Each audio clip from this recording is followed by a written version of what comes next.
penganggaran modal ya. Nah, di materi ini nanti kita akan melakukan analisis atau menilai apakah suatu usulan proyek atau usulan investasi itu layak untuk dilakukan, ya. Nah, nanti untuk menganalisis layak atau tidaknya ya, bisa dijalankan atau tidak, nanti kita menggunakan beberapa metode penilaian ya. Tapi sebelum saya lanjutkan, mohon videonya seperti biasa diaktifkan ya.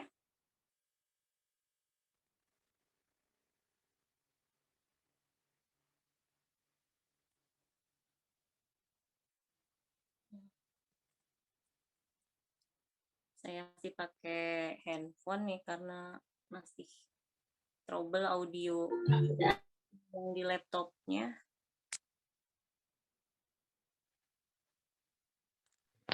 Ibu maaf Bu, ini videonya mau nanya Bu, ya. ini kan katanya digabung sama kelas L, tapi kelas L-nya cuman ada beberapa yang belum masuk Bu, baru kelas M semua. Sudah mungkin belum join ya.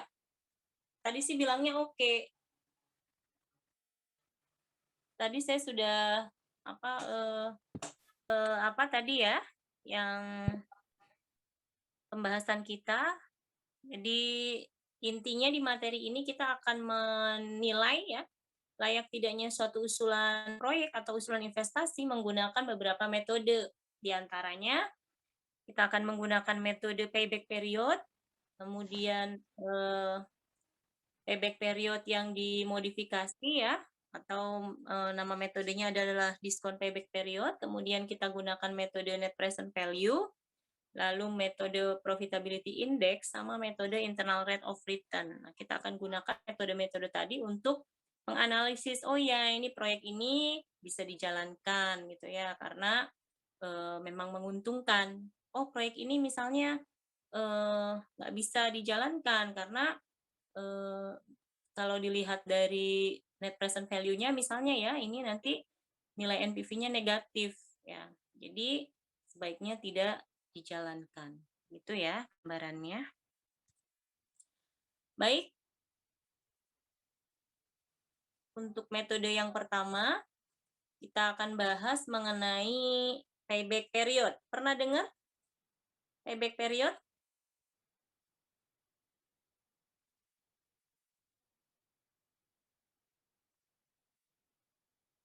Pernah dengar payback period? Apa itu payback period?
Ini apa, saya pakai laptop sama handphone soalnya nanti ada yang mau apa, saya ilustrasikan pakai Excel ya, sedangkan kalau di handphone itu kan terbatas. Tapi kalau pakai laptop itu kan, apa, audio Zoom saya ada masalah ya, jadi, mudah-mudahan Anda nggak bingung. Nanti di materi IRR itu kalau nggak pakai Excel takutnya Anda kesulitan ya, jadi saya butuh laptop juga. Oke, kembali ke tadi payback period. Ada yang tahu payback period itu apa? Masa nggak ada yang tahu? Dari sekian banyaknya mahasiswa kelas 2L dan 2M,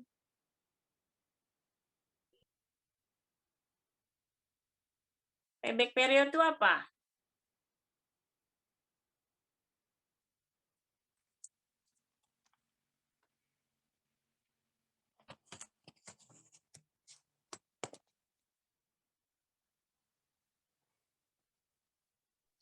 Pengembalian modal investasi melalui keuntungan. Pengembalian modal investasi melalui keuntungan. Ada lagi barangkali yang mau mencoba menjelaskan apa itu payback period?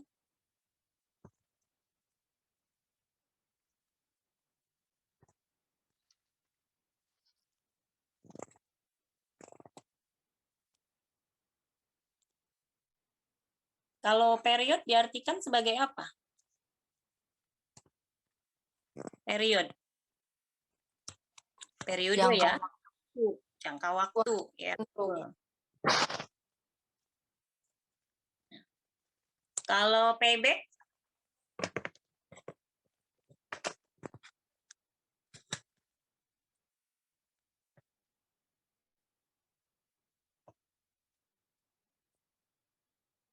Pembayaran kembali. Jadi kalau diartikan tuh apa tuh payback period? Pengembalian modal investasi melalui profit atau keuntungan dalam jangka waktu tertentu, Bu. Pengembalian modal investasi dalam jangka waktu tertentu. Oke, jadi simpelnya payback period itu bisa diartikan sebagai berapa lama sih gitu ya waktu yang diperlukan untuk bisa balik modal. Bahasa sederhananya seperti itu ya, simpelnya ya. Payback period menunjukkan periode ya atau waktu yang diperlukan supaya nilai investasi awal bisa kita terima kembali sepenuhnya. Ya, misalnya kita investasi 5 juta gitu ya. 5 juta tadi tuh bisa kita terima lagi dalam waktu berapa lama. Nah, berarti di situ bisa kita tentukan payback periodnya ya, lamanya, waktu yang diperlukannya supaya yang 5 juta tadi bisa kita terima kembali sepenuhnya ya. Oke, ilustrasi dalam angka misalnya gini ya, contohnya ya. Misalnya nih anggap saya mau buka usaha lah ya. Saya mau buka usaha misalnya yang apa ya, inilah apa, usaha fotokopian aja ya. Untuk menjalankan usaha fotokopian itu modal awalnya atau nilai investasi mula-mulanya misalnya 20 juta ya, 20 juta. Kemudian kalau saya proyeksikan, misalnya saya masih bikin planning gitu ya berupa rencana. Saya proyeksikan bahwa dari usaha fotokopian tadi saya akan memperoleh cash inflow misalnya tiap tahunnya itu 10 juta misalnya. Ya. Karena tadi nilai investasi awalnya 20 juta dan kemudian saya perkirakan, saya proyeksikan bahwa tiap tahun dari usaha tadi saya akan mendapatkan cash inflow. Cash inflow itu kan laba bersih setelah dikurangi penyusutan ya. Setiap tahunnya 10 juta, berarti butuh waktu berapa tahun supaya investasi awal senilai 20 juta tadi bisa saya terima kembali semuanya.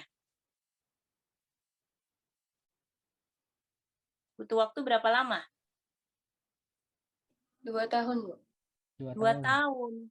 Ya, jadi payback periodnya adalah 2 tahun. Waktu yang dibutuhkan supaya investasi awal bisa kita terima kembali sepenuhnya. Itulah yang dimaksud dengan payback period. Dari contoh tadi, diperlukan waktu 2 tahun supaya bisa balik modalnya.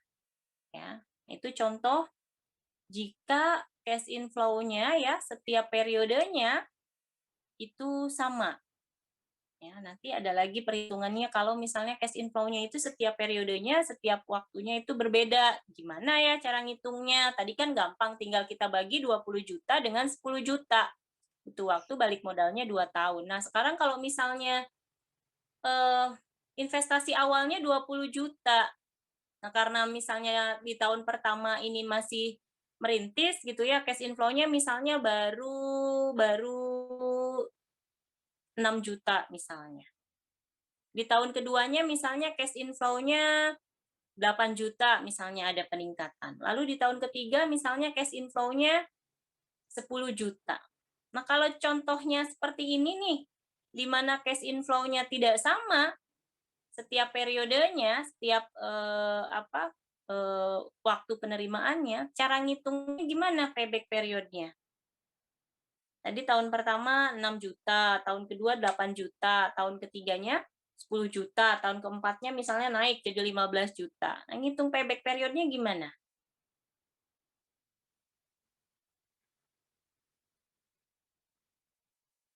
Hitungnya gimana?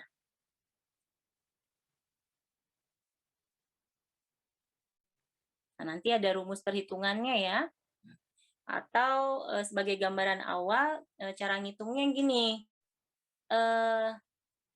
Tahun pertama kan cash inflow-nya 6 juta ya.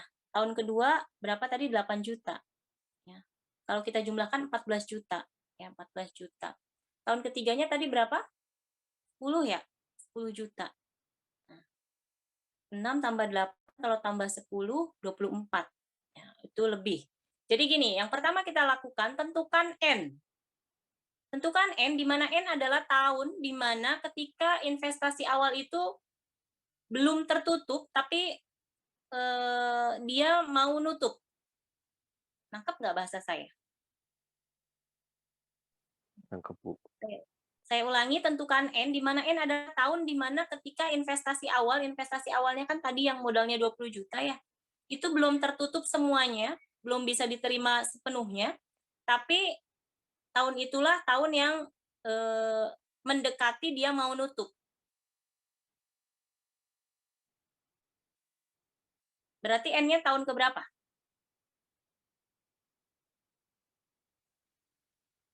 Tahun keberapa N-nya? Anda perhatikan cash inflow-nya ya. Tadi kan cash inflow-nya 6 juta, 8 juta, sama 10 juta, lalu 15 juta. Kalau Anda tentukan N-nya itu tahun ke-1 itu dia masih jauh. Ya. Dari 6 supaya ke 20 juta masih jauh ya. Kalau N-nya tahun kedua, 6 tambah 8, 14. 14 ke 20. N-nya ini sama dengan tahun kedua. Ya. Karena kalau kita tentukan N-nya tahun ketiga, itu sudah tertutup semuanya. Jadi jangan tentukan N yang nilai investasi awalnya sudah tertutup semuanya. Ya, tapi N itu adalah yang nilai investasi awalnya mendekati mau diterima sepenuhnya. Nangkep bahasa saya? Nangkep, Bu. Nangkep, Bu. Jadi jangan N-nya itu adalah 1, tahun ke-1 karena masih jauh. Antara tahun ke-1 sama tahun kedua berarti yang lebih dekat mau nutup tahun mana? Tahun kedua. Tahun kedua. Ya, jadi Anda sudah bisa menentukan N ya. Oh, berarti payback periodnya sama dengan 2 tahun ya.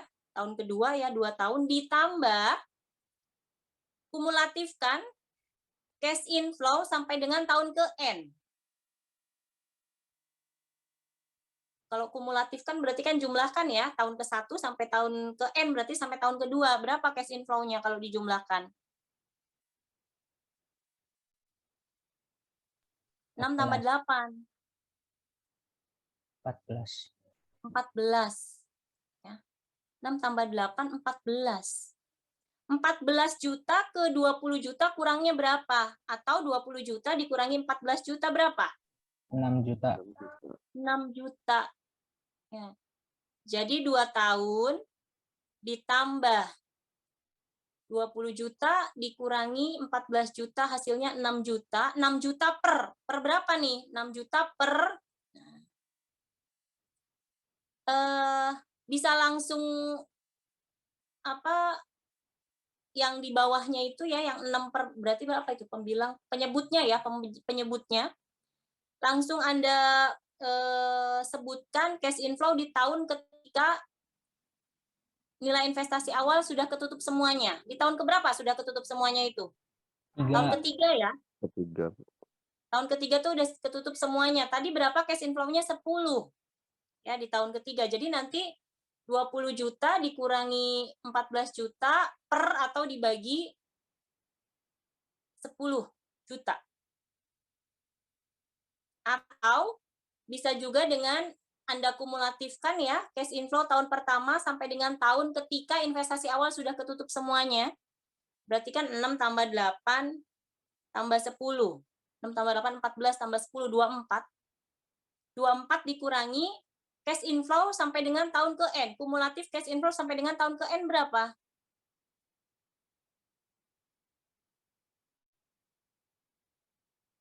Empat 14 tadi kan? 14. 24 dikurangi 14. 10 juta. Nah, jadi tadi kan yang di atasnya ya, yang pembilangnya kan 6 juta ya. Hasil dari 20 juta dikurangi 14 juta. Nanti dibagi dengan 24 juta dikurangi 14 juta. Sama dengan 10 juta. Atau bisa langsung masukkan angka, sebutkan gitu ya, cash inflow di tahun ketika nilai investasi awal sudah ketutup semuanya, yaitu di tahun ketiga. Cash inflow-nya adalah 10 juta. Nah, yang 20 dikurangi 14 juta dibagi 24 dikurangi 14 juta, ini dikalikan dengan 1 tahun. Atau dikalikan 12 bulan. Berarti berapa jawabannya? 6 per 10 ya. 6 per 10. 6 per 10 kalau kita sederhanakan jadi bagi 2, 3. 3 per 5 ya. Betul, 6 per 10 sama dengan 3 per 5 ya. 3 per 5 kali 12. 3 per 5 kali 12. 3 per 5 1 tahun kan 12 bulan. 3 per 5 kali 12. 36 dibagi 5. 36 bagi 5 berapa? 7 ya. 7, berapa? 7,2 ya. 7,2 itu berarti kan tadi kan 2 tahun ditambah 6 juta per 10 juta kali 12 bulan. Yang dikalikan 12 bulan itu yang 6 juta per 10 jutanya. 6 per 10 kali 12 bulan. 6 per 10 kan tadi 3 per 5 kita sederhanakan. 3 per 5 dikali 12 bulan. Berarti 36. 36 dibagi 5. 7,2. Oh berarti butuh waktu 2 tahun, 7 bulan. 7,2. 0,2 bulan. Asumsi kalau 1 bulan 30 hari, berarti 0,2 kali 30 berapa? 6 hari. Berarti butuh waktu 2 tahun, 7 bulan, 6 hari supaya modal awal yang 20 juta bisa kita terima kembali sepenuhnya. Kalau ilustrasinya modal awalnya 20 juta, cash inflow di tahun pertamanya tadi berapa? 6 juta ya, di tahun keduanya 8 juta, di tahun ketiganya 10 juta, di tahun keempatnya tadi 15 juta. Gitu cara ngitungnya. Kalau cash inflow-nya itu tiap periodenya tidak sama. Kalau sama kan tadi gampang, tinggal dibagi aja ya cash outflow-nya awalnya berapa dibagi dengan cash inflow. Tapi kalau cash inflow-nya nggak sama tiap periodenya, caranya seperti tadi ya. Itu gambarannya ya. Atau kalau Anda masih bingung, Anda bisa lihat rumus yang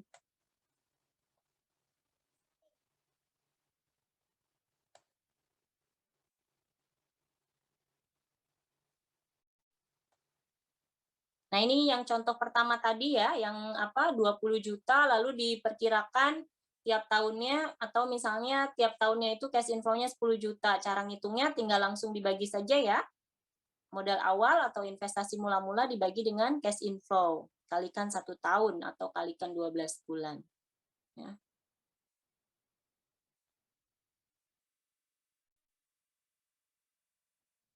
Nah, ini rumus yang tadi saya contohkan kedua. Yang investasi mula-mulanya 20 juta, cash inflow tahun pertama 6 juta, tahun kedua 8 juta, tahun ketiga 10 juta. Bisa gunakan rumus yang ini. Ya. Payback period sama dengan N ditambah A dikurangi B, dibagi C dikurangi B, dikalikan 1 tahun. Kali 1 tahun atau kali 12 bulan ya.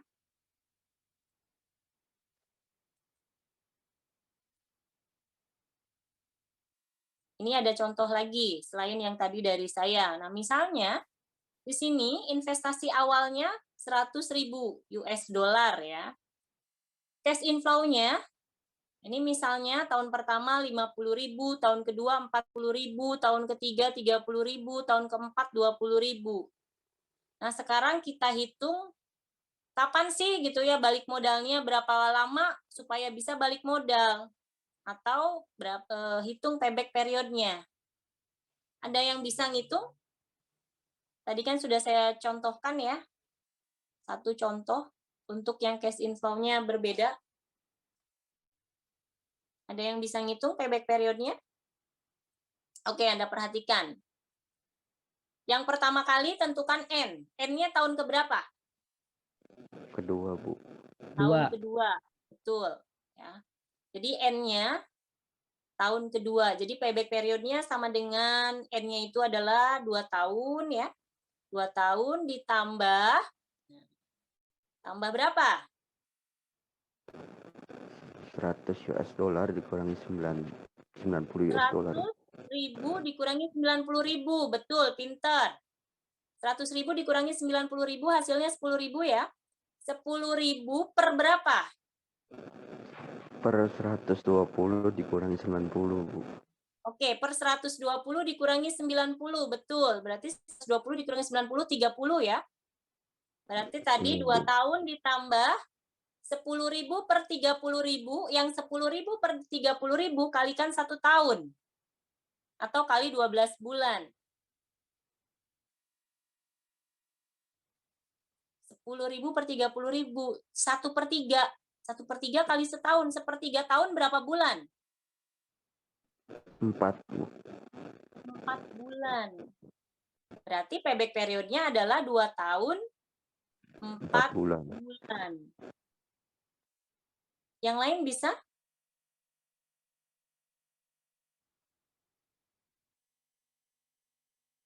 Yang lain bisa?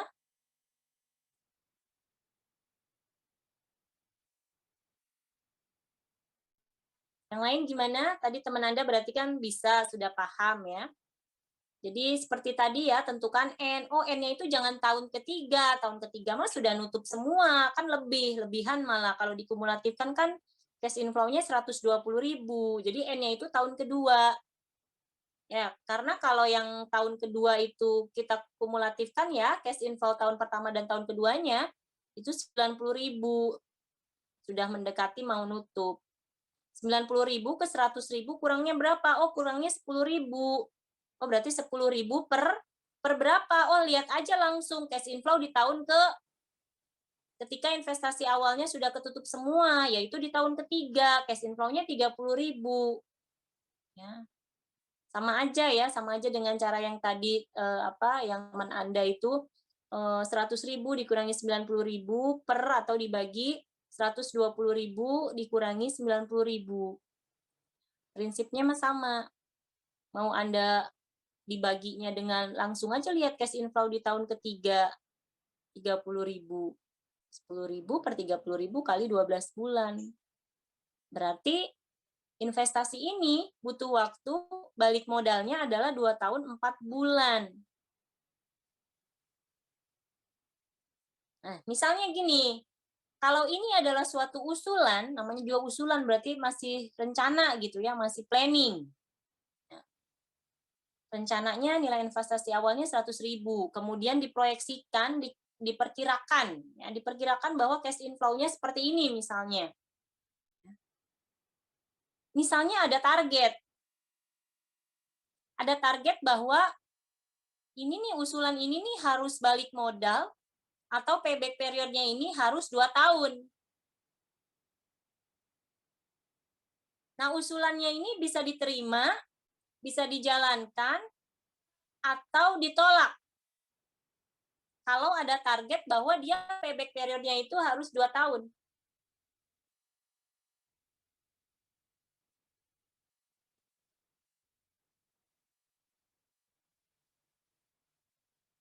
Usulannya diterima atau ditolak?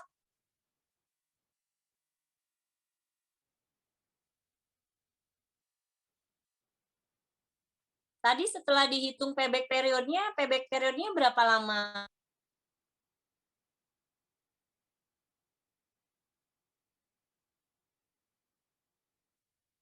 Halo? Payback periodnya tadi setelah dihitung berapa lama, berapa tahun?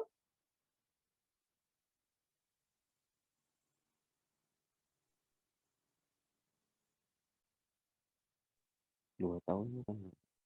2 tahun 4 bulan kan tadi setelah kita hitung, betul? Iya, Bu. Ya.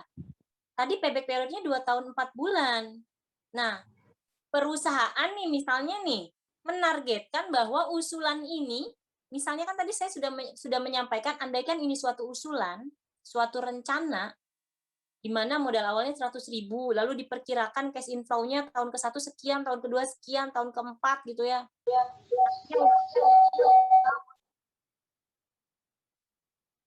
Jika ditargetkan usulan investasi ini dia balik modal dalam waktu 2 tahun,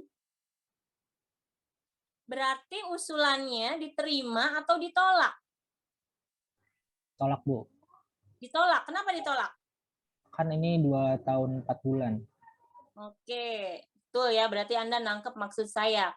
Usulannya itu ditolak atau usulannya itu tidak dilanjutkan karena payback periodnya lebih lama dari yang ditargetkan. Butuh waktu 2 tahun 4 bulan untuk bisa balik modal, sementara perusahaan menargetkan harus balik modal dalam waktu 2 tahun. Jadi usulannya ditolak, gitu ya.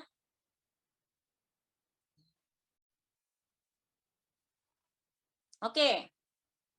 Misalnya tanpa menghitung terlebih dahulu, ini jawabannya apa?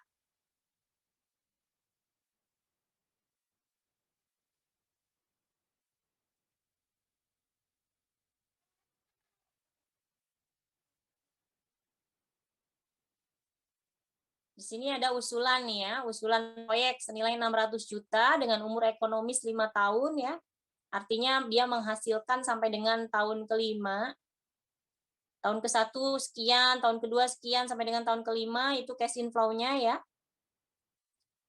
Cash inflow itu laba bersih setelah dikurangi penyusutan ya.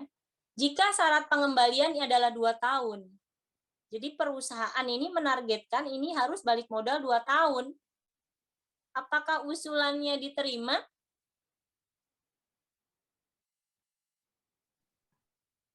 Dua tahun dah, Bu? Enggak, Bu. Iya, syarat pengembaliannya 2 tahun. Enggak. Jawabannya enggak. Yang lain? Enggak. Enggak juga ya. Karena kalau kita lihat di cash inflow-nya, cash inflow yang diproyeksikannya, kalau disyaratkan dia balik modal 2 tahun, itu sampai dengan tahun kedua, itu cash inflow-nya itu baru 550 juta. 300 tambah 250 ya. Artinya belum balik modal.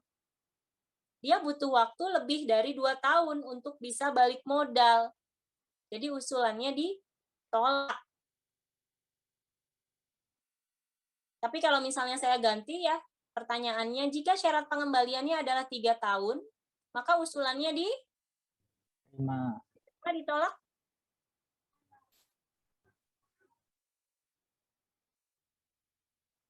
Diterima, ditolak? Kalau syarat pengembalian ini usulan ini ya, proyek ini harus balik modal dalam waktu 3 tahun. Diterima atau ditolak usulannya? Terima. Diterima. Kenapa diterima? Melebihi 600 juta, Bu. Cash inflow-nya dia sudah nutup 600 juta itu. Nah, sekarang saya minta Anda hitung ini berapa payback periodnya. 2 tahun berapa bulan ini balik modalnya?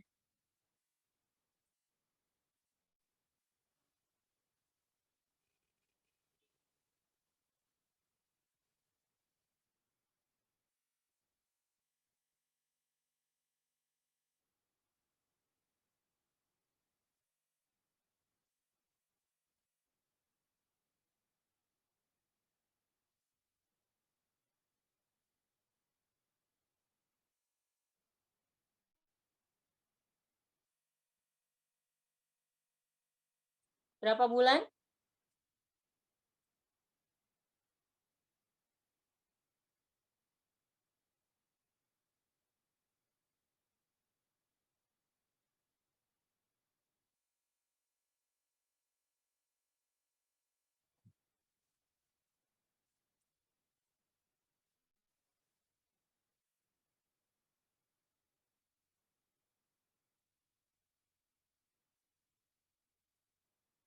Ada yang bisa menjawab payback periodnya berapa lama ini? Caranya kayak yang tadi aja.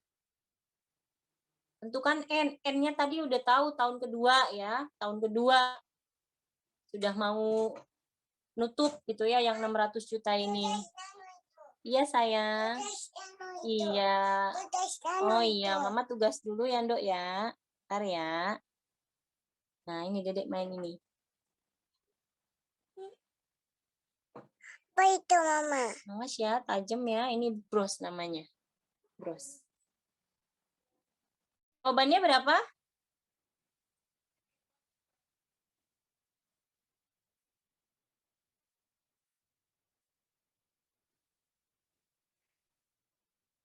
Gimana ya suaranya ya? 2 tahun 3 bulan.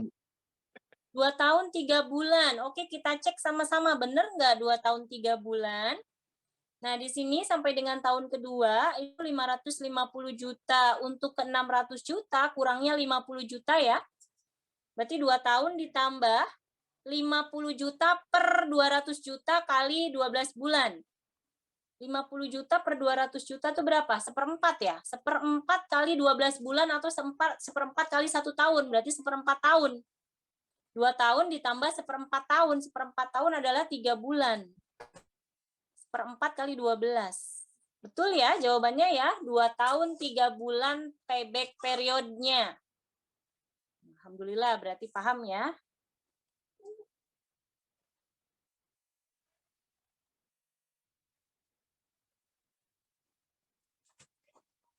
Karena tadi ada syarat 2 tahun, tadi kan di soalnya syaratnya 2 tahun ya. Berarti usulannya iya sayang, usulannya ditolak karena payback periodnya lebih lama dari yang disyaratkan. Kalau syarat pengembaliannya 3 tahun, berarti usulannya diterima. Gitu ya. Oke. Kita lihat bahwa si payback period ini dia punya kelemahan. Kelemahannya apa? Ya. Nah, di sini metode ini bisa mengabaikan penerimaan investasi atau cash inflow sesudah payback period jika yang dipertimbangkan hanya mana yang lebih dulu balik modal. Maksudnya begini, biar Anda lebih paham, kita pakai ilustrasi. Misalnya di sini ada 2 pilihan proyek. Apakah proyek A atau proyek B? Ya. Dua-duanya investasi mula-mulanya modal awalnya sama, misalnya 1 juta. Proyek A, misalnya ya cash inflow-nya itu diproyeksikan 1 juta nih tahun pertama. Sedangkan proyek B, di tahun pertama itu proyeksi cash inflow-nya 500.000. Proyek A di tahun kedua, cash inflow-nya itu ya proyeksinya 100.000 dan proyek B 1 juta. Tahun ketiga, proyek A sudah tidak menghasilkan, artinya umur proyeknya cuma sampai 2 tahun. Proyek B, dia masih menghasilkan, umur proyeknya sampai 4 tahun. Kalau yang jadi pertimbangan manajemen atau perusahaan dalam memilih proyek mana nih yang akan dijalankan, adalah yang lebih dulu yang lebih cepat balik modal, maka yang akan dipilih adalah proyek mana? Proyek A. Proyek A. Karena 1 tahun sudah balik modal. Jadi maksud dari yang narasi ini adalah ilustrasi seperti tadi. Kalau yang jadi pertimbangan hanya mana yang lebih cepat balik modal, maka metode ini bisa mengabaikan cash inflow ya, yang nanti didapat setelah payback period. Misalnya milihnya proyek A. Meskipun lebih dulu balik modal ya, dia lebih dulu balik modal dibandingkan proyek B. Proyek B lebih lama. Karena misalnya milih proyek A, maka si proyek A ini dia mengabaikan bahwa kalau di proyek B ini dijalankan, itu ada potensi memperoleh cash inflow yang lebih menguntungkan kalau dibandingkan milihnya proyek A. Maksudnya begitu ya. Jadi sekali lagi, jika yang jadi pertimbangan manajemen dalam memilih, misalnya harus milih di antara 2 atau harus milih di antara 3, ya. Tapi kalau urusan hati kadang susah milihnya ya. Apalagi sama-sama berat misalnya. Aduh gimana ya, yang ini cinta, yang ini sayang. Nah, jalan aja dua-duanya. Dua-duanya, Bu. Nah, Yang penting mah bisa jalan dua-duanya gitu ya, sama-sama nyaman, nggak ketahuan gitu ya. nah, Kembali ke sini. Bentar. Nah, jadi dalam hal ini, ukuran kecepatan balik modal itu tidak bisa dijadikan patokan mutlak dalam memilih atau menentukan suatu usulan proyek atau investasi. Ya. Karena ilustrasinya ini nih, kalau cuma milih mana yang lebih dulu balik modal, sayang gitu ya, nggak milih proyek B. Proyek B cash inflow-nya lebih menguntungkan, lebih menarik. Jadi di sini,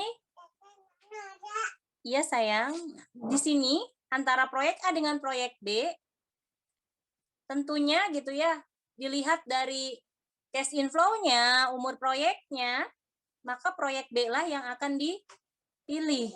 Meskipun dia lebih lama balik modalnya, ya, dia butuh waktu lebih dari setahun kalau dibandingkan dengan proyek A, tapi cash inflow-nya lebih menarik. Umur proyeknya lebih lama. Apalagi kan kalau misalnya kita mau ngejalanin proyek, buka usaha gitu ya, atau mau investasi, kan pengennya itu kan yang dia menghasilkan gitu ya. Pengennya itu terus menghasilkan sampai kapanpun. Ya. Sampai kapanpun, sampai nanti pengennya terus menghasilkan. Nggak pengen misalnya 2 tahun selesai begitu saja. Kan gitu ya. Kalau 2 tahun selesai tapi masih sayang kan nggak ini ya. Kayaknya tuh ngegantung tuh nggak enak ya. Digantung. Mungkin Anda lebih inilah, Anda masih muda, kalau saya kan sudah hampir mendekati 4. Mungkin berpikirnya sudah bukan itu lagi ya, udah berpikirnya harus lebih mempersiapkan bekal untuk kehidupan akhirat ya. Kalau Anda kan masih galau-galauan ya. Benar nggak sih? Masih benar, Bu. untuk bisa move on itu susah ya, kan gitu katanya ya. Anjar. Iya, Semakin Bu. Anjar, Bu, Anjar. ya. Jadi jangan belajar melupakan. Semakin kita melupakan malah akan semakin ingat. Ngelupain ini justru malah ingat terus. Jadi ya dijalanin aja ya, karena nanti ya seiring waktu, biarkan waktu yang nanti akan mengobati ya, menyembuhkan. Jalanin Setuju, dua-duanya ya, Bu. Ibu. Setuju. Repan, Bu. Repan galau. Kalau bisa misalnya galau itu ditarget galaunya. Misalnya putus cinta gitu ya. Target aja galaunya gitu ya, sedihnya 2 hari, setelah itu lanjut kehidupan. Nggak usah dipikirin lagi. Harus seperti itu ya, katanya. Nggak tahu sih prakteknya. Prakteknya mungkin susah ya, nggak sesimpel itu. Masa iya dibatasin ya sedihnya cukup 2 hari? Iya, Bu, kayak Anjar, Bu. Fokus ngerem di kamar, Bu. Ini saya setelah nyimak apa ini dialognya, siapa ini tuh, Ibu Desi Ratnasari sama Bapak Dedi Yusuf. Nah, di antara dialognya itu ada pembahasan seperti itu ya. Waktu ditanya Desi Ratnasari apa itu kan cerai gitu ya, pasca cerainya itu si Desi Ratnasarinya ini dia menargetkan ya, atas saran dari neneknya, boleh sedih tapi sedihnya itu dibatasi. Boleh misalnya kamu punya target 1 minggu sedih, ya sudah setelah itu jangan sedih lagi, lanjutkan kehidupan. Nah, Anda pun begitu ya, coba dipraktekkan lah. Mudah-mudahan bisa ya. Karena kan hidup terus berjalan ya, ada ataupun tidak ada dia, kehidupan tetap jalan. Biar nggak suntuk ya Anda ya, diselingi-selingi seperti ini.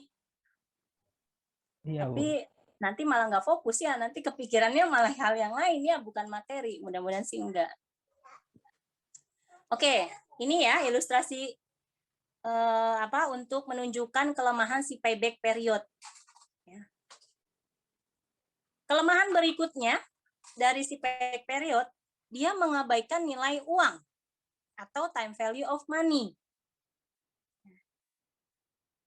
Pernah belajar time value of money ya kita ya, di sebelum UTS tuh. Ada materinya nilai waktu uang kalau Anda masih ingat. Bahwa yang namanya uang nilainya dari waktu ke waktu lama-kelamaan cenderung mengalami penurunan. Apa kaitannya dengan ini, dengan payback period? Misalnya kita kan menginvestasikan awal 10 juta gitu ya. Misalnya sekarang nih 10 juta, glontor gitu ya, dikeluarin 10 juta. Balik modalnya itu misalnya nanti setelah 3 tahun. 3 tahun balik modal. Kan itu kalau kita bandingkan nilai uangnya itu kan udah nggak sama. Ya, apalagi kan itu sudah kena atau termakan inflasi. Inflasi tiap tahun berapa? Nilai uangnya itu sudah turun. Meskipun jumlahnya sama-sama 10 juta setelah dikumpulkan selama 3 tahun itu. Tapi berbeda dengan nilai uang 10 juta di awal. Dengan 10 juta tapi setelah 3 tahun. Jadi nggak fair. Ya sayang, nilai uangnya beda. Jadi kalau kita pakainya payback period, nilai investasi mula-mula 50 juta misalnya ya, cash inflow kita proyeksikan per tahun 10 juta. Hello, butuh waktu 5 tahun untuk bisa balik modal. Terkumpul misalnya kalau dijumlahkan 50 juta juga, tapi nilai uangnya berbeda sayang.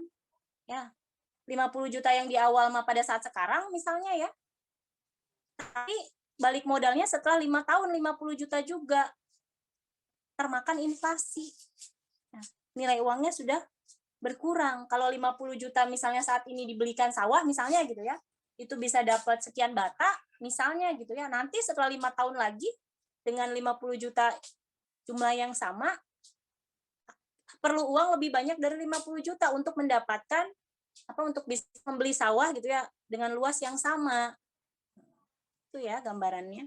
Nah, sehingga untuk mengatasi kelemahan payback period bahwa dia mengabaikan nilai uang, nah ini modelnya, metodenya kita modifikasi ya, menjadi diskon payback period. Nanti akan kita bahas juga. Oke, sebagai ilustrasi, nah di sini misalnya ada ini, ada proyek C dan proyek D. Investasi awalnya atau modal awalnya sama-sama 1 juta ya. Di tahun pertama Anda bisa lihat proyek C masih 0 misalnya belum menghasilkan, proyek D sudah. Tahun kedua Anda bisa lihat ya cash inflow proyek C misalnya 900.000, proyek D 100.000. Dan di tahun ketiga misalnya cash inflow-nya 100.000. Kalau kita bandingkan proyek C dengan proyek D, ini balik modalnya sama-sama 3 tahun. Ya, untuk bisa kembali lagi yang 1 jutanya tuh. Tapi kalau kita lihat lebih jeli lagi, antara proyek C dengan proyek D, ini di tahun pertama si proyek D dia sudah menghasilkan.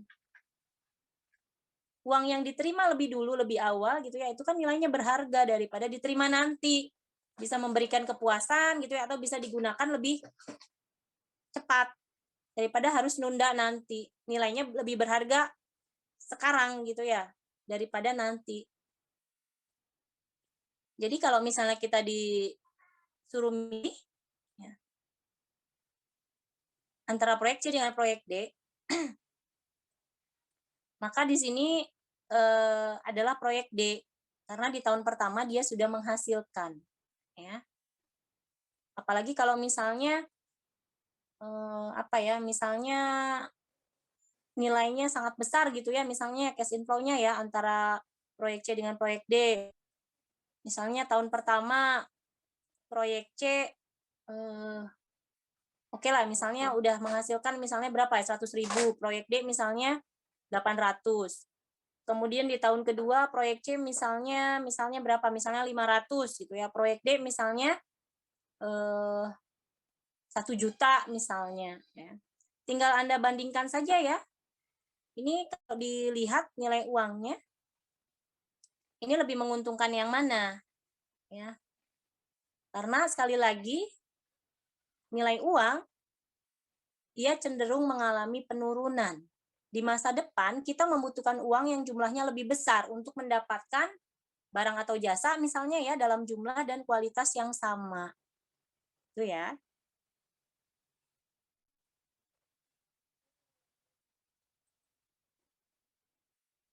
Nah, ini ya, seperti yang tadi saya bilang, untuk mengatasi kelemahan si payback period bahwa dia mengabaikan nilai uang, maka metodenya, modelnya kita modifikasi menjadi metode diskon payback period.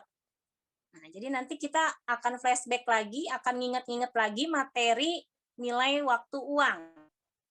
Di materi itu kita sudah menghitung present value, future value, present value annuity, future value annuity. Nah, di sini kita akan menghitung nilai sekarang atau present value. Present value siapa? Present value yang mana yang mau dihitung? Present value dari cash inflow-nya. Karena cash inflow-nya itu dia menunjukkan future value-nya, nilai masa depannya. Oh, diterima di tahun ke-1 sekian, diterima tahun kedua sekian, diterima tahun ketiga sekian, sampai dengan tahun ke-N misalnya diterima sekian. Sedangkan investasi awal atau modal mula-mula dikeluarkan di tahun ke-0 misalnya. Nah, biar uangnya itu nilainya sama, setara, maka cash inflow-nya tadi, yang dia adalah future value-nya, kita cari nilai sekarangnya, atau dengan kata lain kita diskontokan. Masih ingat rumus menghitung present value? Kan ada pakai rumus gitu ya. Kita lihat tabel faktor bunganya, terus kita pakai rumus yang perhitungannya. Waktu itu kan seperti itu ya di materi nilai waktu uang.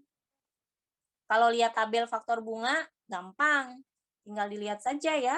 Berapa faktor bunganya, cari I-nya atau K-nya berapa persen, lalu nanti cari N-nya periodenya. Kalau pakai rumus, ada yang masih ingat?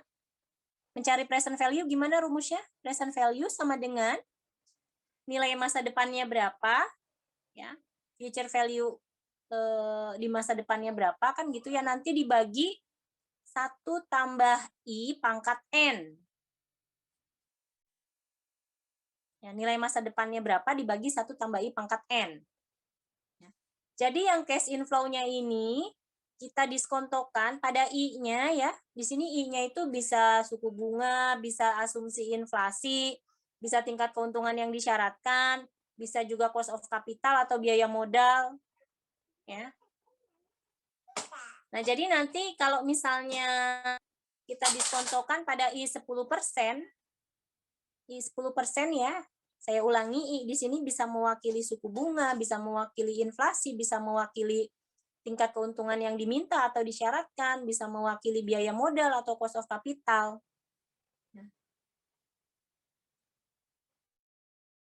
Cash inflow tahun pertama, kita cari nilai sekarangnya. Dari mana 454.550.000? Dari mana coba?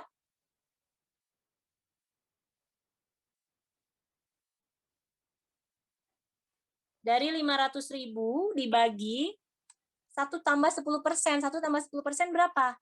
1,1 ya. 1,1 pangkat N. N-nya berapa? Oh, ini tadi kan 500.000 kan tahun ke-1. Oh, berarti pangkatnya pangkat 1. Atau kita abaikan saja kalau pangkat 1 mah.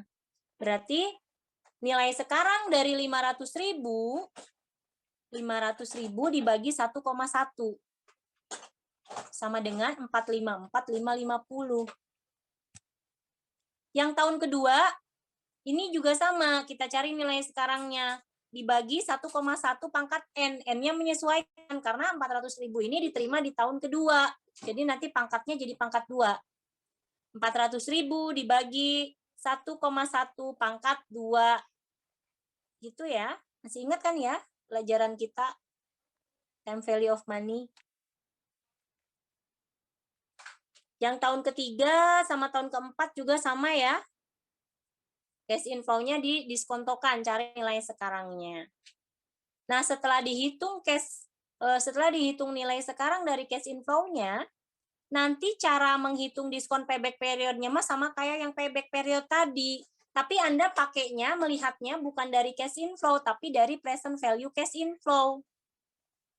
Sehingga kalau kita menggunakan payback period dengan diskon payback period, dengan data gitu ya yang sama, maka nanti dia butuh waktu lebih lama. Kalau kita pakainya diskon payback period. Jadi kalau misalnya ngitung pakai payback period itu butuh waktu 2 tahun 3 bulan misalnya ya.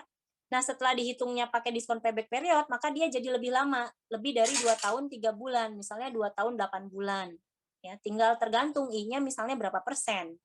Ya, inflasinya berapa persen, suku bunganya berapa persen, tingkat keuntungan yang disyaratkannya berapa persen, biaya modalnya berapa persen misalnya.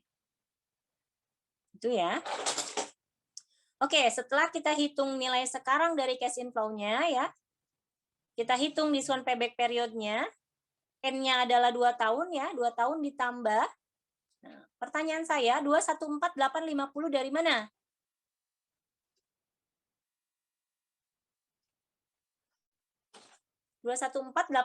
dari mana? Sama dengan yang payback period tadi ya, prinsipnya mah, menghitungnya mah, cuman bedanya, oh ini di sini mah cash inflow-nya dicari nilai sekarangnya dulu, biar nilai uangnya sama seperti nilai uang ketika mengeluarkan modal awal.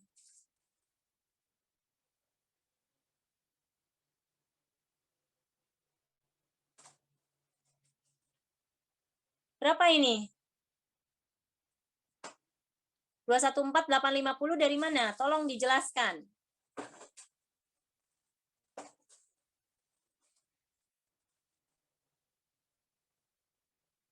Dari mana, Fauzan?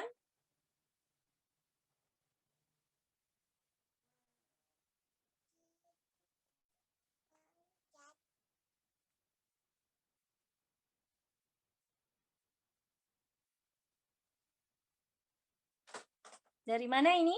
Ada yang bisa menjelaskan 214.850 dari mana? Sama aja ini dengan yang payback period, sayang. Anda lihatnya di kolom paling kanan ya. Patokannya di kolom paling kanan yang present value cash inflow setelah didiskonkan pada I 10%. Jangan ngelihatnya dari cash inflow lagi. Bukan dari 500, 400, 300 sama 100. Tapi dari 454, 330, 225.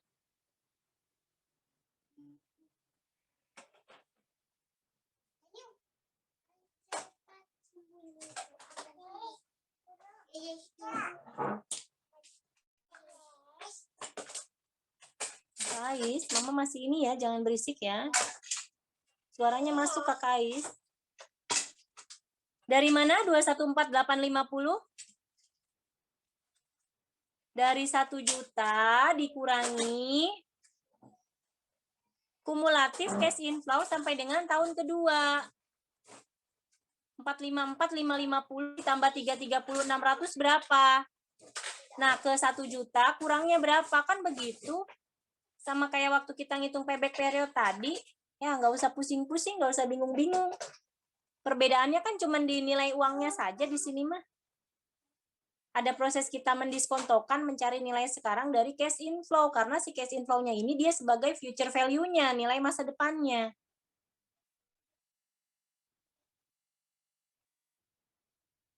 Sudah tahu 214.850 dari mana? Tahu, Bu. Sudah ketemu?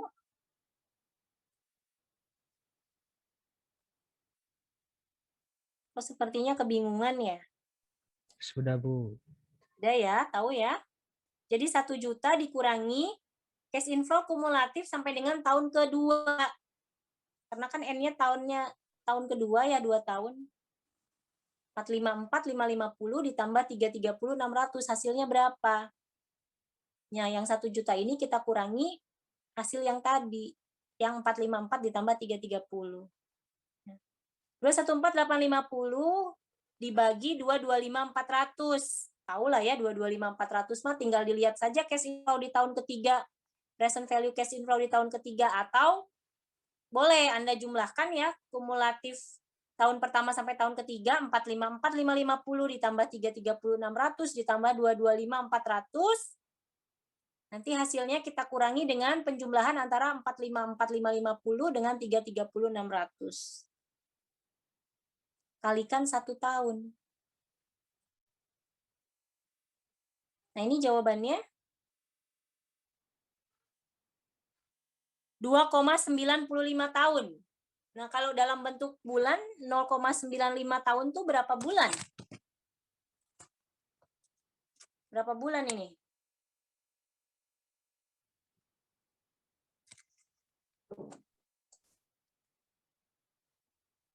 ,95 tahun. 2 tahun berapa bulan?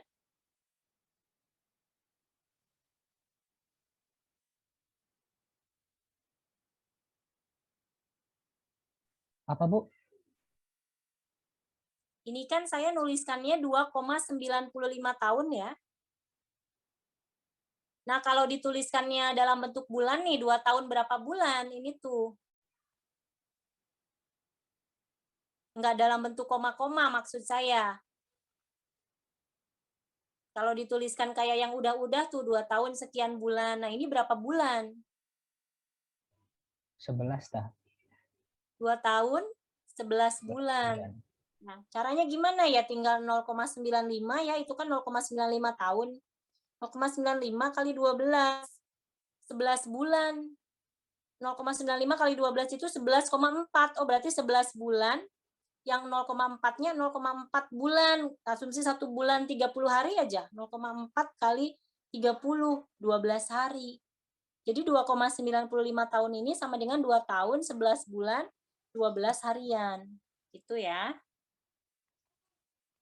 Nggak usah bingung-bingung lah. Yang diskon payback period bisa? Bisa diskon payback period? Nah, jadi sekali lagi, kalau misalnya ya, disuruh ngitung apakah pakai payback period dan pakai diskon payback period, dengan data yang sama, tapi karena di diskon payback period ada proses kita menghitung nilai sekarang dari cash inflow-nya, itu nanti dia butuh waktu lebih lama untuk bisa balik modal. Ketika kita menghitungnya pakai diskon payback period. Ya, tadi kan kalau ya data yang ini ada nggak datanya yang 500, 400, 300?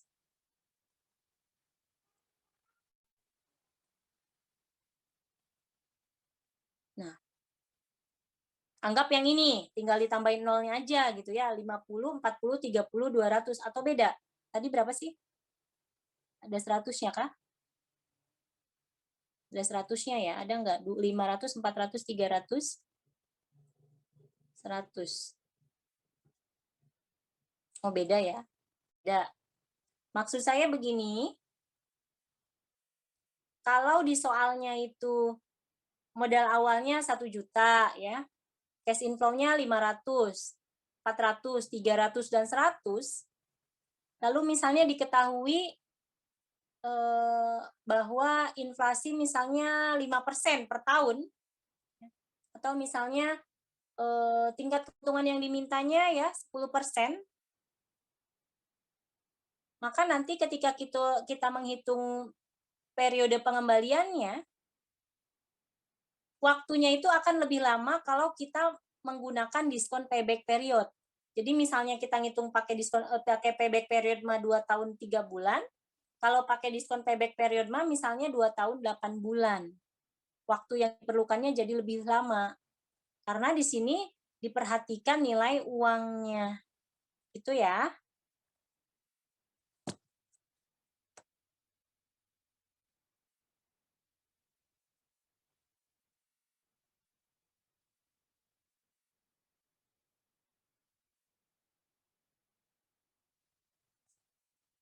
Oke, berikutnya. Metode net present value. Dari nama metodenya aja, lagi-lagi ada proses kita mempresent value-kan. Mencari nilai sekarangnya. Yang dicari nilai sekarangnya tuh siapa? Yang mana? Cash inflow-nya yang kita present value-kan. Sama kayak tadi yang diskon payback period. Cuman nanti caranya itu berbeda ya. Kalau tadi mah kita menghitung waktunya, periode pengembaliannya. Nah, kalau ini nanti kita menghitung, cari net present value-nya. Ya, baru nanti kita pakai kriteria. Kalau NPV-nya positif, nilainya bernilai positif ya, net present value-nya, atau total present value cash inflow-nya lebih besar daripada cash outflow-nya, atau daripada modal mula-mulanya, maka usulan proyeknya bisa diterima, bisa dijalankan. Tapi kalau nilai NPV-nya negatif, atau dengan kata lain total present value cash inflow-nya lebih kecil daripada cash outflow, lebih kecil daripada investasi awal, maka usulan proyeknya ditolak. Jangan dijalankan. Itu ya.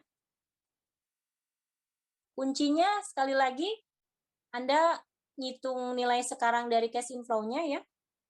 Anda cari nilai sekarangnya berapa dari cash inflow-nya, nanti dijumlahkan. Berapa sih total atau jumlah dari present value cash inflow-nya? Setelah itu kita kurangi dengan investasi mula-mula. Setelah diketahui NPV-nya, tinggal dilihat apakah NPV-nya bernilai negatif atau positif. Kalau positif berarti bisa jalan, diterima. Kalau negatif berarti tidak bisa jalan atau ditolak.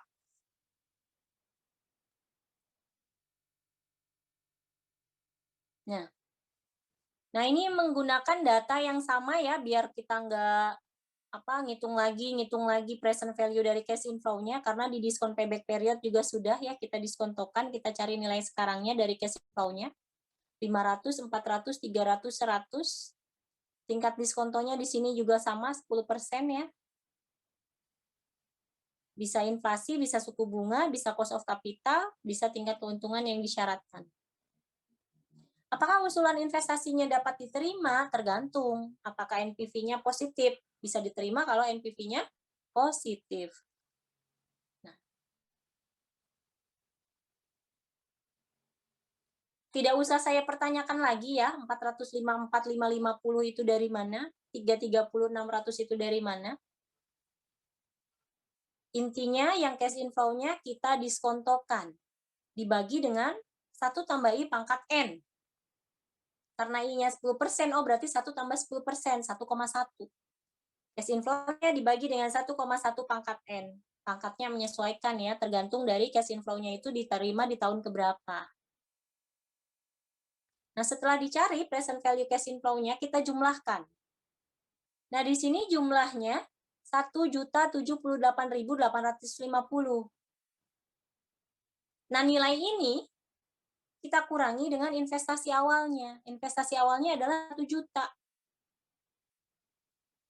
Karena di sini NPV-nya bernilai positif, atau kalau Anda bandingkan antara jumlah present value cash inflow, dia lebih besar kalau dibandingkan dengan investasi mula-mulanya. Investasi mula-mulanya kan 1 juta.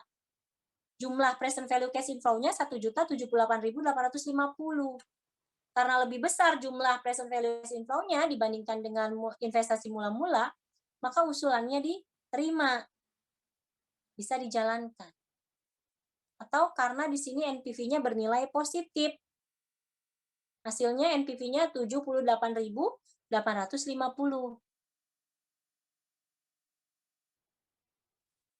Jelas yang ini, yang NPV? Jelas, Bu. Oke, jelas. Saya lanjut kalau jelas. Ini kita lewat saja ya soal latihannya. Kita lanjut ke profitability index. Kalau Anda paham konsep net present value yang barusan kita bahas, dan kalau suatu usulan proyek itu menggunakan metode net present value diterima, maka pakai profitability index juga diterima. Perbedaannya apa antara metode net present value dengan profitability index? Prinsipnya mah sama ya. Kita hitung dulu present value dari cash inflow-nya, lalu kita jumlahkan berapa jumlah atau total dari present value cash inflow. Tapi di metode profitability index, bukan kita kurangi dengan investasi mula-mula. Waktu di net present value kan dikurangi ya dengan investasi mula-mula. Kalau di sini mah dibagi dengan investasi mula-mula. Nah, nanti kriterianya, suatu usulan proyek atau investasi itu bisa diterima, bisa dijalankan kalau nilai PI-nya di atas 1 atau lebih dari 1. Tapi kalau nilai PI-nya kurang dari 1 atau di bawah 1, maka usulannya ditolak atau tidak dijalankan. Ya. Tadi waktu pakai net present value diterima ya, yang contoh soal tadi di NPV, nah pakai PI juga akan diterima. Karena nanti nilai PI-nya lebih dari 1 atau di atas 1. Ini dengan menggunakan soal yang sama ya, data yang sama. Cuman caranya mah kita bagi ya, jumlah present value cash inflow-nya dibagi dengan cash outflow-nya atau dengan investasi mula-mulanya. Karena nilai PI-nya di atas 1, 1,079 kan lebih dari 1 lah ya. Maka usulannya diterima. Itu ya, jadi antara NPV dengan PI dia bisa berkaitan. Ya. Perbedaannya hanya terletak di, oh ya di NPV mah dikurangi ya, di sini mah dibagi. Paham? Paham? Paham atau sudah panas ya? Insya Allah, Bu. Baru berapa metode? 4 ya. Payback period, diskon payback period, net present value, sama profitability index. Masih ada satu lagi. Tapi bukan berarti metode-metode yang bisa dipakai untuk menilai gitu ya, kelayakan usulan proyek atau investasi, hanya yang sebatas dibahas di sini. Ya, masih banyak lah ya metode-metode yang lainnya. Artinya bukan hanya yang dibahas di sini. Kita hanya membahas pakai 5 metode saja. Ya. Selebihnya misalnya Anda masih kurang ya silahkan gitu ya, Anda bisa baca-baca lagi misalnya ya sebagai tambahan. Ini aja juga kayaknya udah cukup mumet ya, lumayan pusing Anda ya.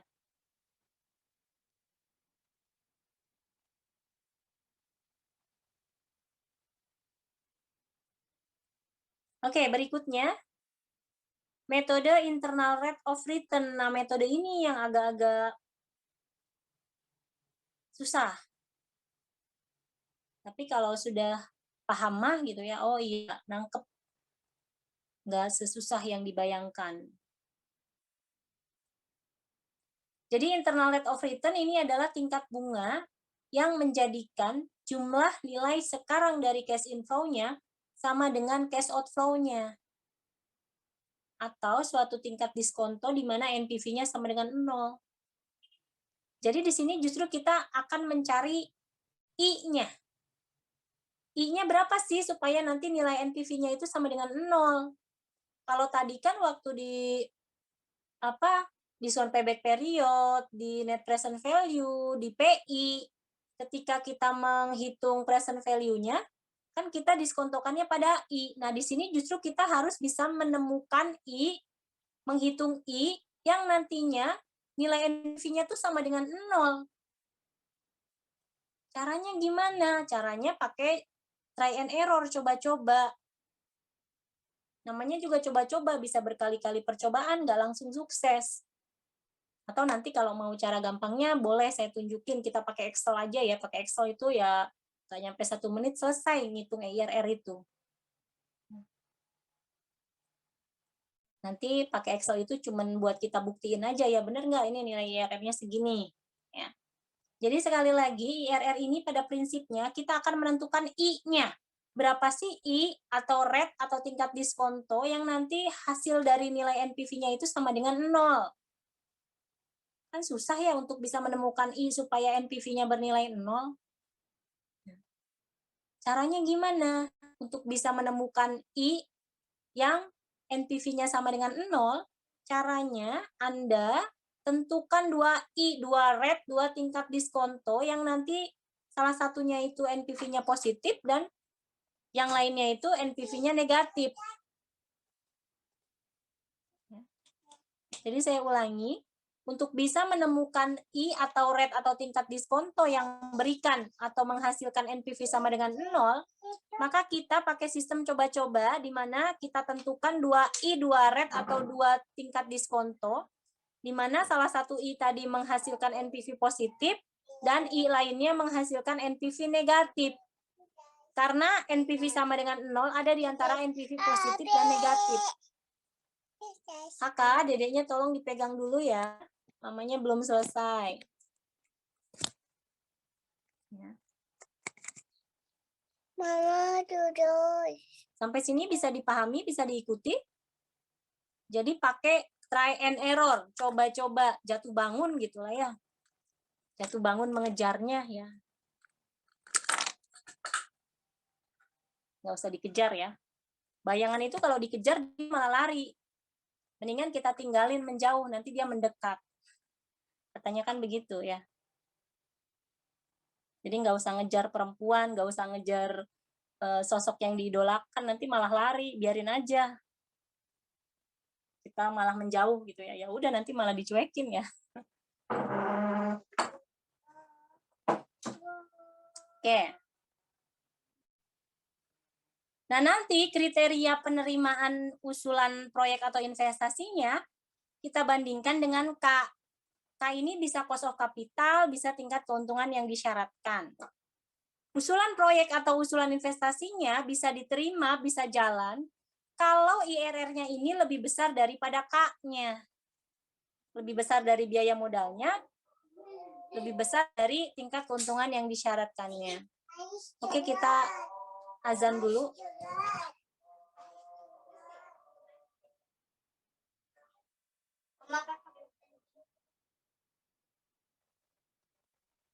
Biar lebih paham ya tentang IRR ini, kita coba ke contoh. Nah, misalnya di sini ya, perusahaan ini berencana membangun sebuah pabrik baru yang investasi mula-mulanya 1 juta. Proyeksi cash inflow-nya, ini tahun ke-1 sampai dengan tahun ke-4 ya, seperti yang ada di tabel. Nah, kita akan menghitung internal rate of return-nya. Berapa gitu ya tingkat diskonto atau tingkat rate yang nantinya NPV sama dengan 0. Ya. Jika keuntungan yang disyaratkan adalah 12%, apakah proyek tersebut layak untuk dijalankan? Jadi paling tidak sebagai gambaran gitu ya awal, Anda sudah punya bayangan bahwa oh iya ini kalau proyeknya mau dijalankan, berarti IRR-nya harus di atas atau lebih dari 12%. Jadi dihitung dulu IRR-nya ya.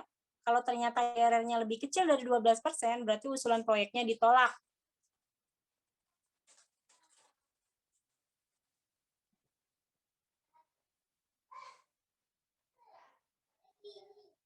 Oke, seperti yang tadi saya bilang, untuk bisa menemukan I yang menghasilkan net present value sama dengan 0, maka kita tentukan 2I, di mana salah satu I menghasilkan NPV positif, dan I lainnya menghasilkan NPV negatif. Pakai teknik try and error.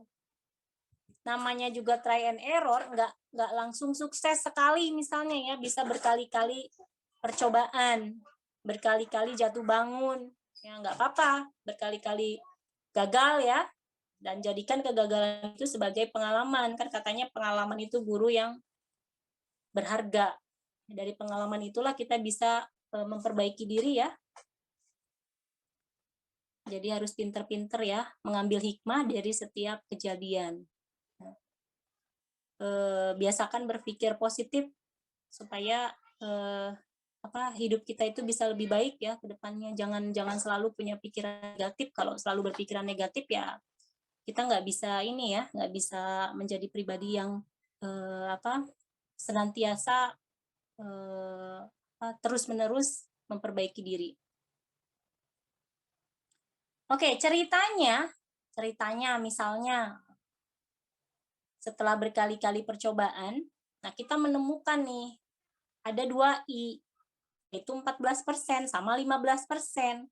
Di mana I yang 14% ini nanti NPV-nya 8.083, dan yang I-nya 15%, NPV-nya ini sama dengan negatif 8.330. Nah, sebelum saya melanjutkan, ini kan di slide ini kan saya menganggapnya Anda sudah, iya sayang, sama kakak ya. Ini kan saya menganggapnya Anda tadi sebelumnya sudah membahas NPV.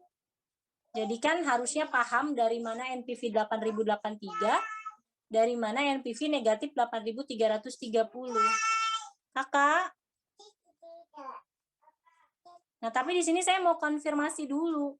Anda paham nggak, tahu nggak NPV 8.083 sama negatif 8.330 ini dari mana? Mama. Ini mama. Kakak? Saya mama. Ini dedeknya mama belum selesai. Anda paham nggak ini NPV segini dari mana?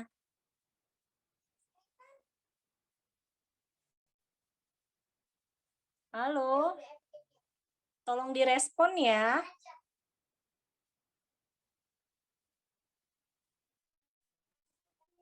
Ini nggak ada respon sih. Kalau nggak ada respon, saya bingung mau ngelanjutin nanti Anda sambil ngebayang-bayang ini apa, dari mana. Anda tahu nggak itu 8.083 dari mana sama negatif 8.330? Aduh, ini pada kemana ya? Sayanya teriak-teriak tapi nggak direspon, euy.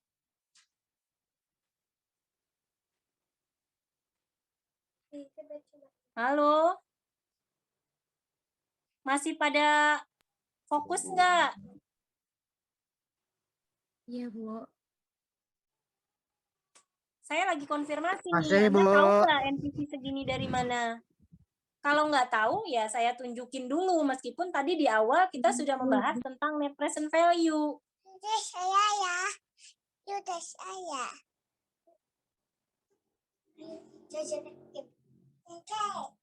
Anda paham nggak?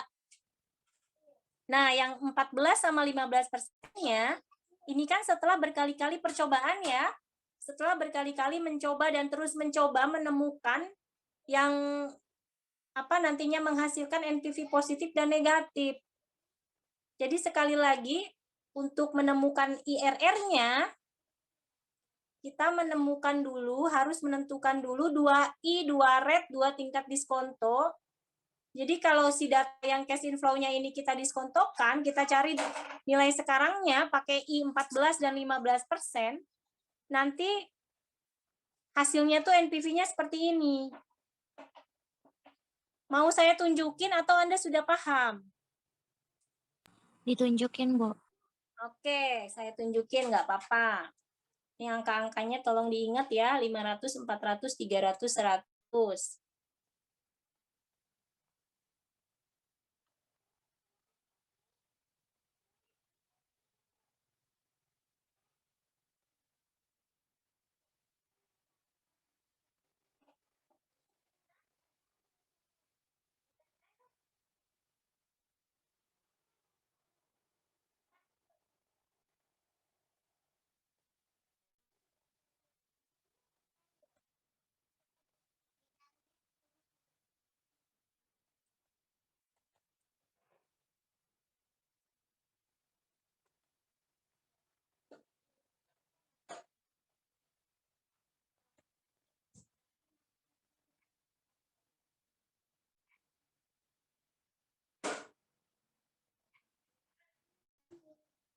Laptopnya agak ini, kayaknya udah lumayan penuh.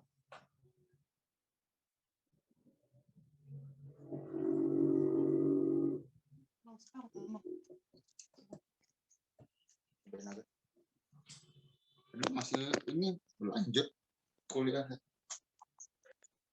Oke, tadi berapa cash inflow-nya? Berapa cash inflow-nya? 500, 400, 300, 500, 400, 300, sama 100 ya? Iya, Bu. Nah, ini udah saya tuliskan ya cash inflow-nya tahun ke-1, ke-2, ke-3, ke-4. Nah, ini kita diskontokan pakai I 14%. Caranya gimana? Di present value kan ya, cash inflow-nya ya, dibagi, berarti dibagi 1 tambah 14%. 1 tambah 14% berarti kan 1,14 ya.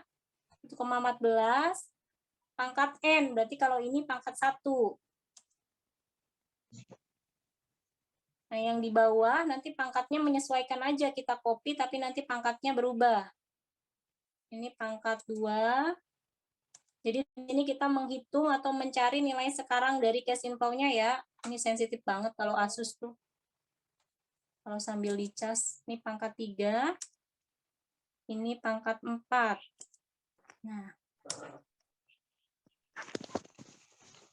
Nah, ini berapa jumlah present value cash inflow-nya? Kita jumlahkan.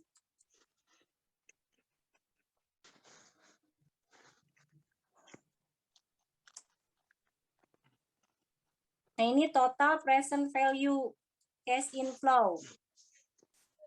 Nah, NPV-nya berapa? NPV tadi gimana?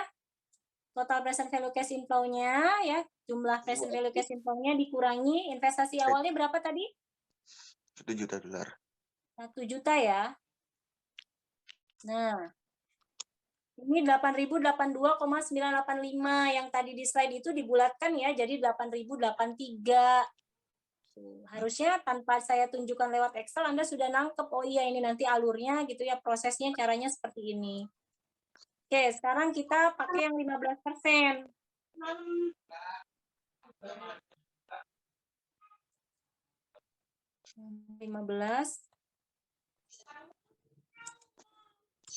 Ini juga sama ya. Tapi kita dicontohkannya pada I 15%, berarti 1 tambah 15%, 1,15. Angkat ke bawah copy paste aja pangkatnya tapi menyesuaikan. Ini jadi pangkat 2. Ini pangkat 3. Ini pangkat 4. Ini di copy aja. Atau nggak di copy juga boleh ya, pakai sum. Sum di drag. Sama dengan sum. Nah, NPV-nya berapa? NPV-nya berarti total present value cash inflow-nya yang ini dikurangi 1 juta. Negatif 8.329,73 atau kalau di slide tadi saya bulatkan jadi negatif 8.330.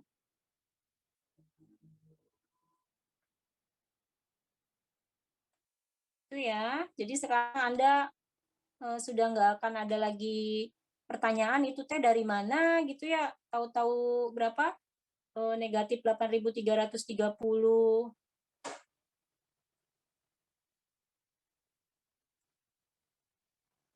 Sama 8.083 dari mana? Oke, karena kita sudah berhasil menemukan 2 rate, di mana salah satunya menghasilkan NPV positif dan salah satunya menghasilkan NPV negatif, berarti kita selangkah lagi bisa menemukan IRR. Karena nanti si IRR-nya ini berarti berada di antara 14 dan 15%. Jawabannya tuh. Ya. Berarti 14, sekian gitu ya IRR-nya. Nah, IRR-nya bisa kita hitung ya pakai rumus ini. IRR sama dengan RR, di mana RR ini adalah rate atau I yang lebih kecil, berarti yang 14% tadi ya. Ditambah NPV RR, NPV yang rate-nya 14% tadi berapa? 8.083 ya. Dibagi TPVRR tuh yang tadi saya tunjukin di Excel tuh. 1 juta berapa? 1.008.083 ya. Bisa juga Anda langsung, oh iya, modal awalnya 1 juta, tadi NPV yang 14%-nya 8.083, berarti TPVRR-nya 1.008.083. Kita kurangi dengan total present value yang rate-nya lebih besar, yang 15%, yaitu yang 991.670 yang tadi di Excel tuh. Ya. Atau berarti ini nanti yang apa? 1 juta ya. 1 juta dikurangi 8.000 berapa? 1 juta dikurangi 8.330. Ya. Nanti ketemu TPV rate yang 15%-nya 991.670. Lalu kita kalikan 1%, yang dikalikan 1% tuh yang 8.083 dibagi 1.008.083 dikurangi 991.670 ya. Yang dikalikan 1%-nya. Nah, sehingga IRR-nya sama dengan 14,49%. Karena tadi K-nya 12%, IRR-nya ini lebih besar dari K, maka usulan proyeknya bisa dijalankan atau usulannya bisa diterima. Ya, 14,49%. Kalau mau kita buktikan pakai Excel boleh. Ya, kita buktikan benar nggak IRR-nya 14,49. Ini kita copy saja di bawah. Nah, untuk yang investasi mula-mula, kita tambahkan ya, tuliskan di atasnya. Tapi karena dia menunjukkan cash out, dikeluarkan gitu ya sebagai modal, tambahkan negatif. Negatif 1 juta. Nah, nanti di sembarang sel ya, Anda cari aja fungsi IRR ya, diklik. Nanti ini di blok. Lalu nanti angkanya disesuaikan, mau berapa angka di belakang koma. Tadi kan kita pakainya 2 angka di belakang koma ya, 14,49 itu. Nah, kalau desimalnya belum muncul, diklik aja. Ini kan belum muncul ya desimalnya. Berarti lewat menu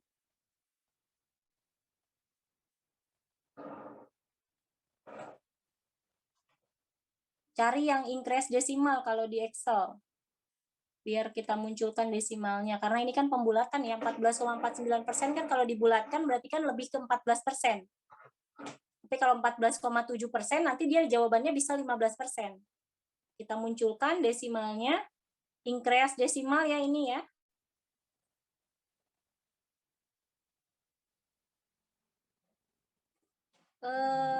Anda belum melihat yang Excel-nya ya?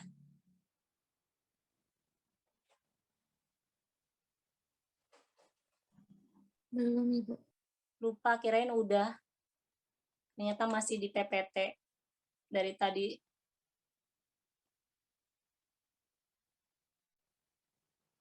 Nah, ini saya ulangi.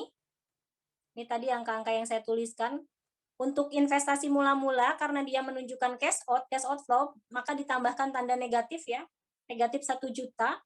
Dan di bawahnya kita tuliskan cash inflow-nya, 500, 400, 300, 100. Nah, nanti di sembarang sel, Anda munculkan aja fungsi IRR ya, panggil IRR.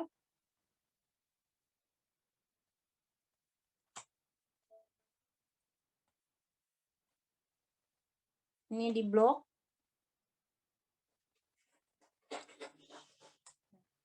Ini 14% karena dia belum muncul desimalnya, dia masih pembulatan.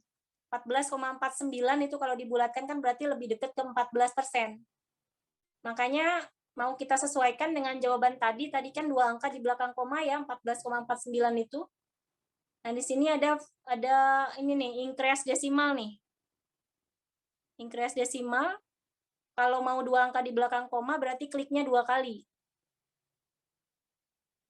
Kalau 1 kali berarti munculnya 5%, karena kan 0,49 kalau dibulatkan kan 0,5 ya. Kita klik 1 lagi, jawabannya 14,49%. Selesai, nggak nyampe 1 menit. untuk membuktikan bahwa jawaban IRR tadi adalah 14,49%. Kan kesel ya, udah capek-capek, panjang lebar ya, pakai bantuan Excel, sambil udah nggak fokus juga kali ya, udah jam berapa ini. Ternyata pakai Excel mah cuman berapa detik itu selesai.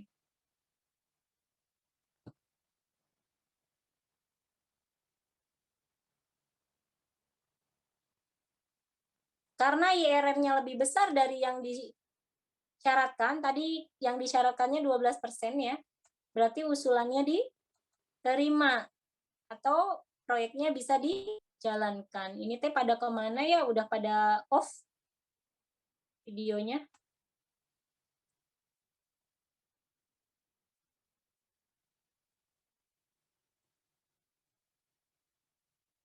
Oke, berarti setelah pembahasan IRR ini, nah udah selesailah materi kita hari ini. Kan barangkali ada yang masih bingung sebelah mana.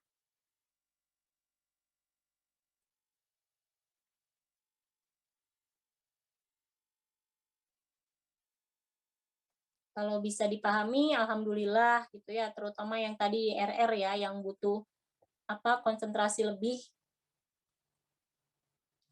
karena harus bisa menemukan 2I, 2 red, yang salah satu I-nya itu menghasilkan NPV positif dan I lainnya menghasilkan NPV negatif. Coba-coba, try and error.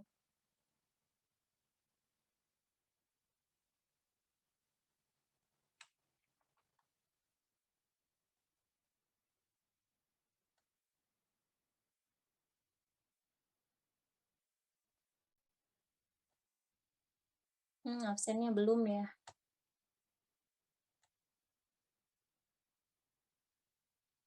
Absennya harus saya cari.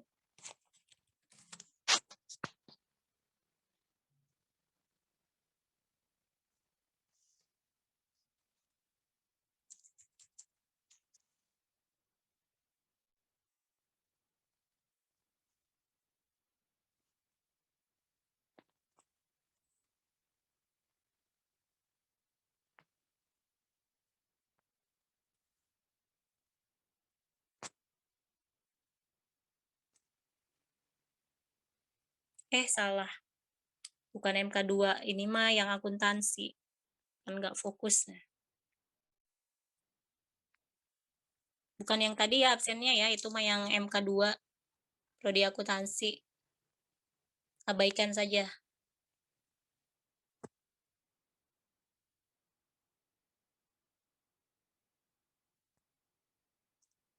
Nah, itu absennya.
Sudah, Bu. Ada yang mau ditanyakan dulu nggak sebelum kita akhiri? Nggak ada.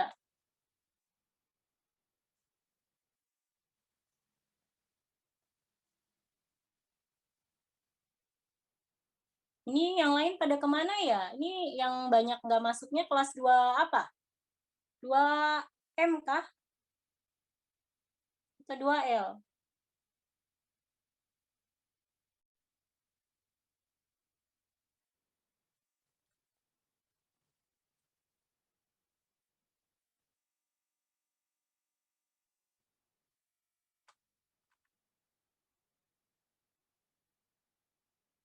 Evan, Iya, Bu. ini yang banyak nggak masuknya kelas 2M kah? 2M masuk, Bu. Masuk semua rata-rata. Semua, berarti 2L. Basit, teman-temannya mana ini yang nggak hadir?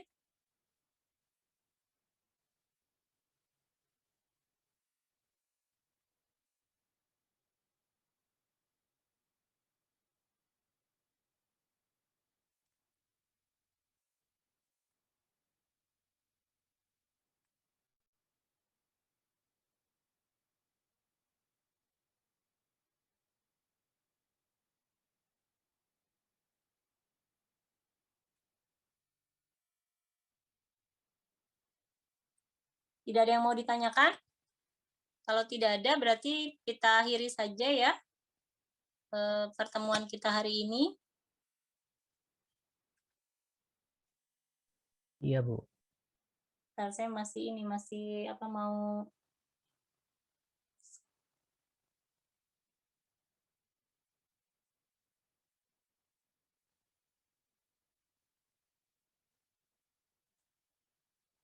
akhiri forum ini dengan sama-sama mengucap hamdalah. Alhamdulillah.